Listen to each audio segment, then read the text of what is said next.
આજે તો નો છૂટ કે મારે બનવું પડ્યું બામણીઓ બાઈસા.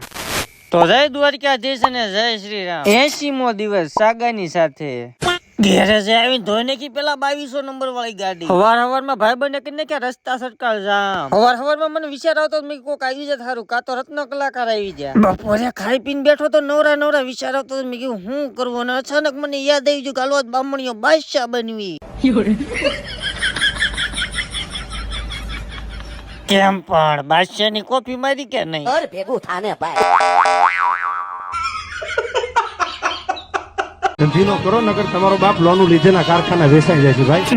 ના દેવતભાઈ કાંઈ ધંધીનો નથી થાય એમ, નવરા બેઠા છે એટલે ગામમાં રખડવા નીકળી ગયો. ये बड़ी अच्छी बात कही आप. એમ એટલો બધો તો હું ભૂખડે નથી, પણ કોક મને એમ કે કાલ બટેકા ભૂંગળા ખવડાવ તો હું થોડો મૂકું. બટેકા ભૂંગળા હેતક ના ખવાઈ જાય, થોડોક સાની કોટી સડાયેલો. ચાવીના મને ચેન પડે નહીં. સાની કોટી તો તોય સડા લીધી, તોય ટાઈમ નહીં જતો. ઘડીક આમથી આમ ને આમથી આમ જો તોય હાન ન પડી. तू मेरे से प्यार करती है या नहीं करती, ये बता दे तू मुझे. ઘર ભેગું થાને ભાઈ. જેમ તેમ કરીને હાન તો પડી ગઈ. મેં કીધું અગરબત્તી કિન નાખું ભગવાન માતાજી. કલેજો હાજે આવી ગયો, મને કે હાલ તને સરપ્રાઈઝ દો. મેં કીધું હું છે વળી સરપ્રાઈઝ? પછી મને ખબર પડી આ તો અમારી ભાઈબંધીની નિશાની છે.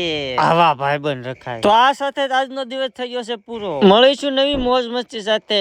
ફોલો ન કર્યો તો ફોલો કરી રાખો. રાધે રાધે.